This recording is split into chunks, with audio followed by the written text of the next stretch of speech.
me chamo Thiago Gelinha, sou professor de Geografia e Estudos Amazônicos do Colégio NEB e hoje a gente está aqui para mais uma aula de Geografia do nono ano, a última do nosso quarto bimestre, ok?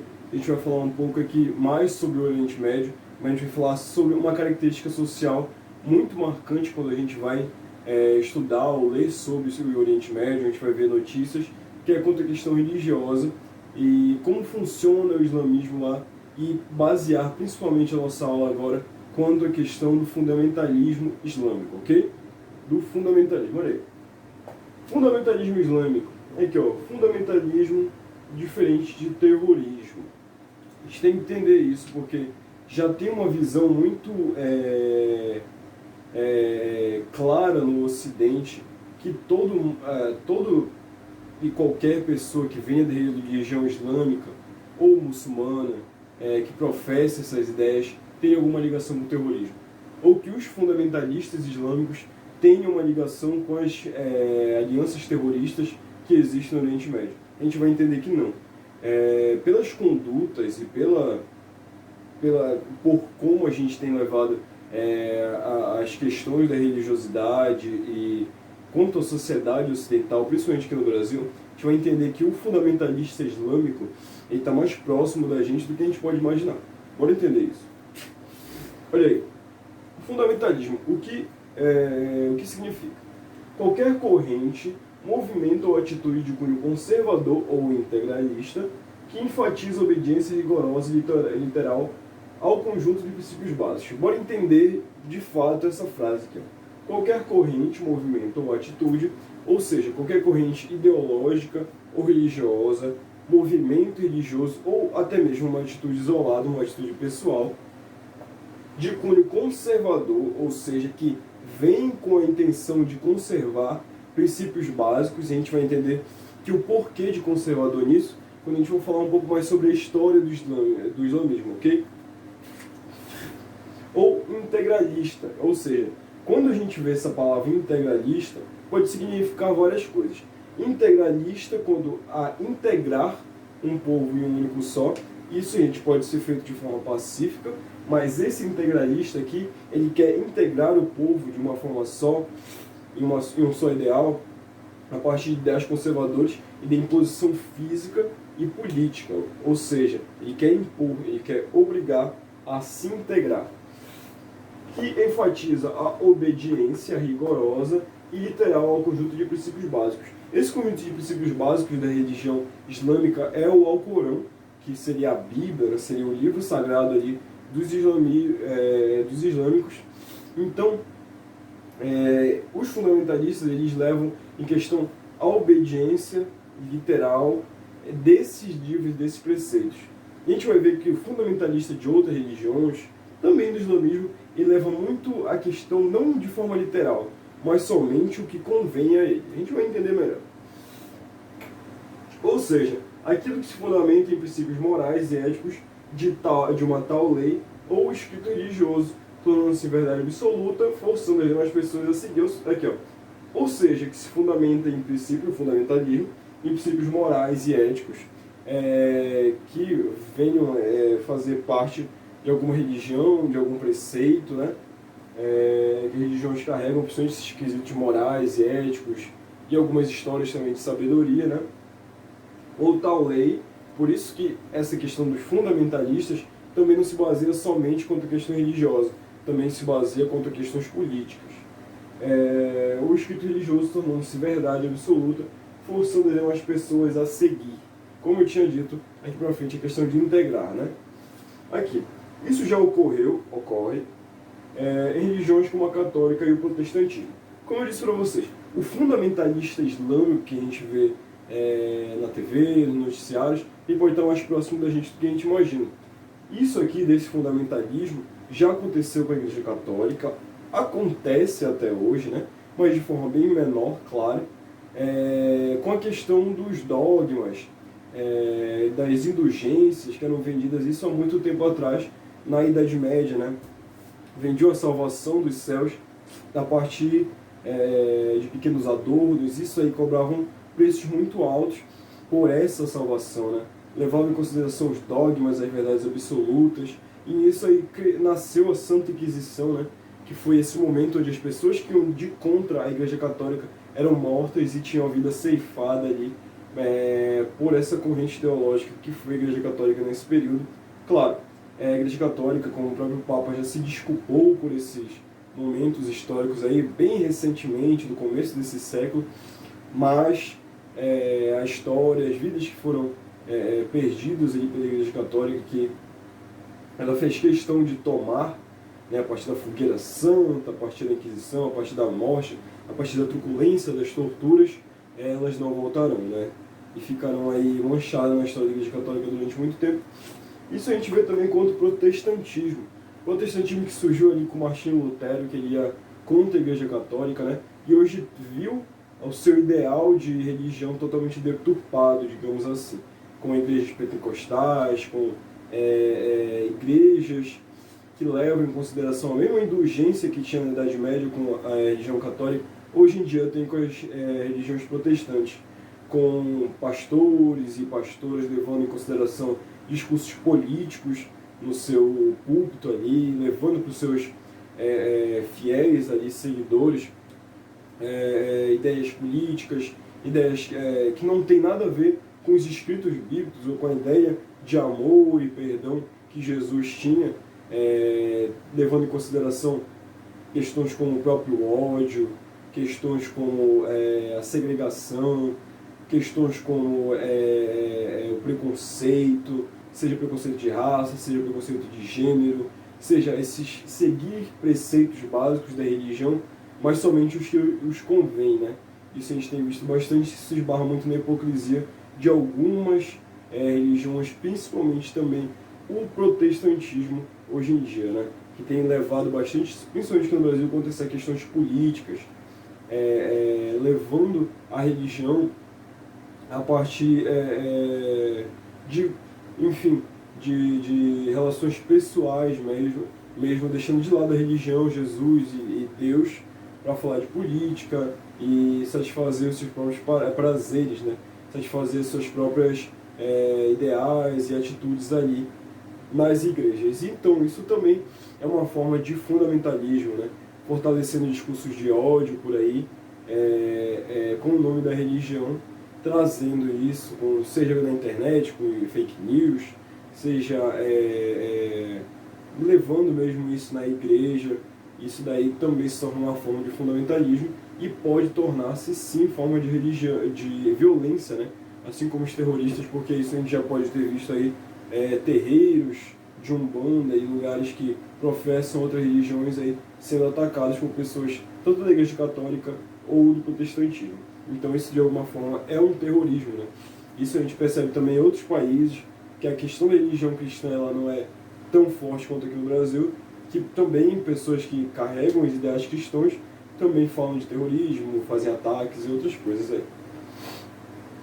Aqui, ó, também ocorre na política, como eu falei, a constante negação a direitos básicos humanos baseados em fundamentos, olha aí, morais duvidosos ou torpes, que tem caracterizado a extrema-direita em todo o mundo. Isso tem, infelizmente, sido uma característica da extrema-direita no mundo todo, essa questão de negar direitos humanos básicos, isso que a ONU leva em consideração, a Unesco, essas organizações aí que levam a palavra dos direitos humanos para o povo, tem sido negado pela extrema-direita quanto a questões como respeito, como questões de deixar as vidas livres, né? O preconceito racial, tudo isso daí tem sido uma bandeira levantada pela extrema-direita, seja de forma consciente ou não, no mundo todo, baseados em fundamentos, seja pelos fundamentos religiosos ou fundamentos morais, éticos, baseados na sociedade machista e patriarcal que a gente vive. Ok? Olha aí. E agora a gente vai entender um pouco mais sobre o fundamentalismo na religião islâmica no Oriente Médio. Olha aí. Fundamentalismo islâmico. Nem todo muçulmano é fundamentalista. Iremos entender isso agora. Olha aí. Quando eu disse aqui no começo sobre conservadores, lá na religião islâmica são conservadores de fato. Olha aí. 620 a.C., Maomé de Meca, um comerciante, casado, recém-casado com uma senhora ali rica, nas regiões ali de Meca, né? Da cidade de Meca, onde fica na Arábia Saudita. Comerciante, ele teve um sonho com o anjo Gabriel, que disse que ele seria o profeta, e existia um único Deus, Alá. Então, nisso aí, nesse sonho que ele teve com o anjo Gabriel, dizendo para ele que ele seria o grande profeta daqueles povos, né? Ele tinha acabado de se casar, um comerciante comum. Então ele, a partir desse grande sonho dele, saiu pelas ruas de Meca, professando as palavras do Deus Alá. Deus Alá, que a gente tem essa religião monoteísta, que é a religião cristã, do nosso Deus, né, etc. Lá também eles têm um Deus dele, mas é Alá, o que, trocando em miúdos, é o mesmo Deus dessa religião monoteísta. Então ele devia dizer isso a todo o povo, que existia somente um único Deus e ele devia ser adorado. Então ele pediu para o povoado ali naquela Arábia aqui, na Arábia Saudita, que ainda não era a Arábia Saudita, mas sim um território ali, que eles negassem o Deus pagão Baal, que era seguido pelos povos ali naquela região. Isso daí, claro, não foi legal para os outros comerciantes, os outros profetas da região.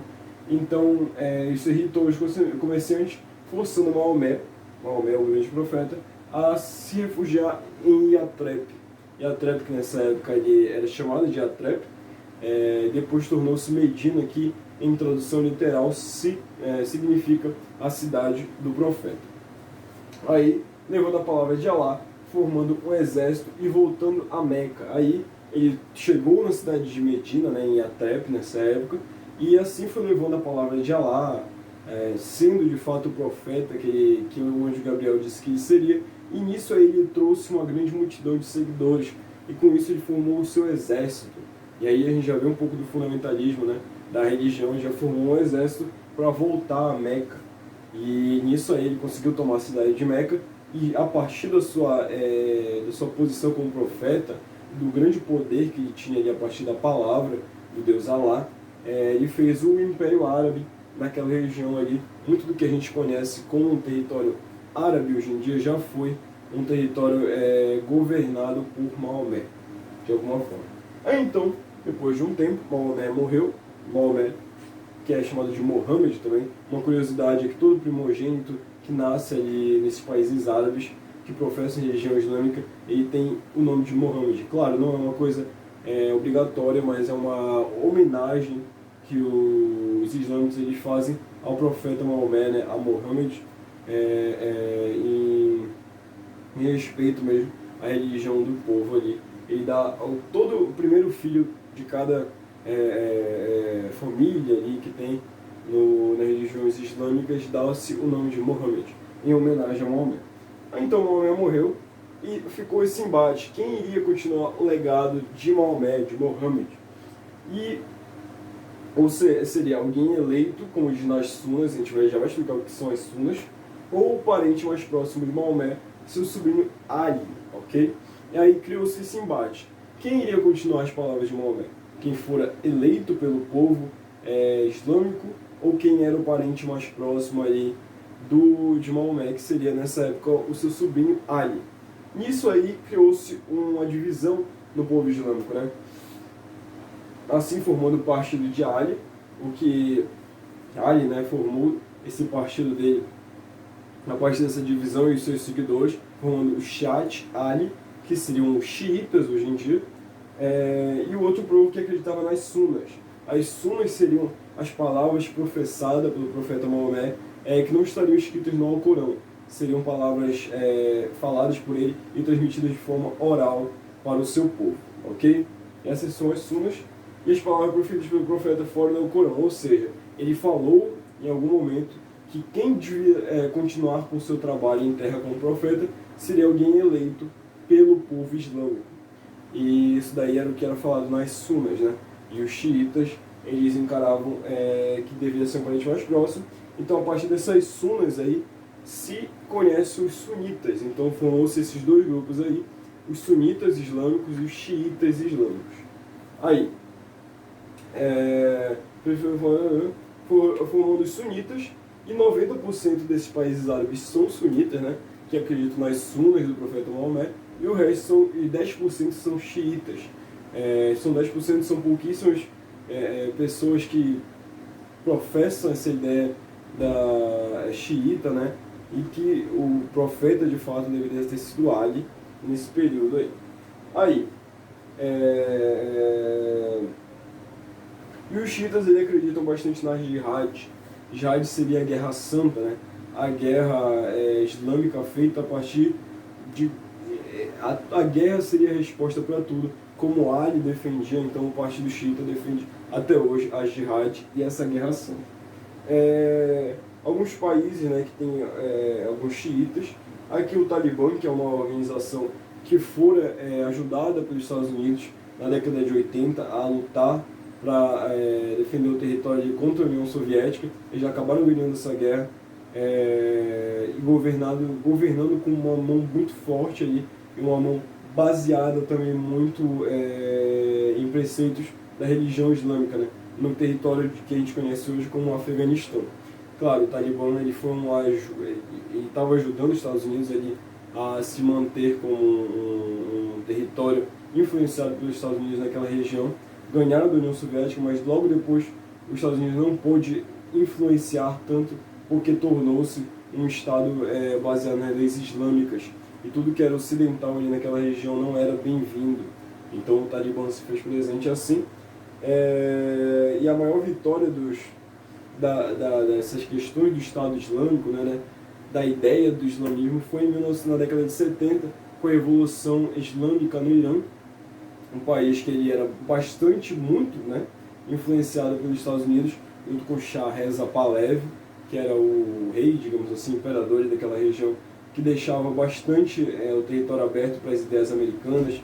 E a gente pode ver também na internet com vestuários, a cultura iraniana naquela época, que era muito influenciada pelos Estados Unidos. Ou seja, tudo que a gente conhece hoje, com burcas, com as barbas grandes e etc., não era conhecido naquela época.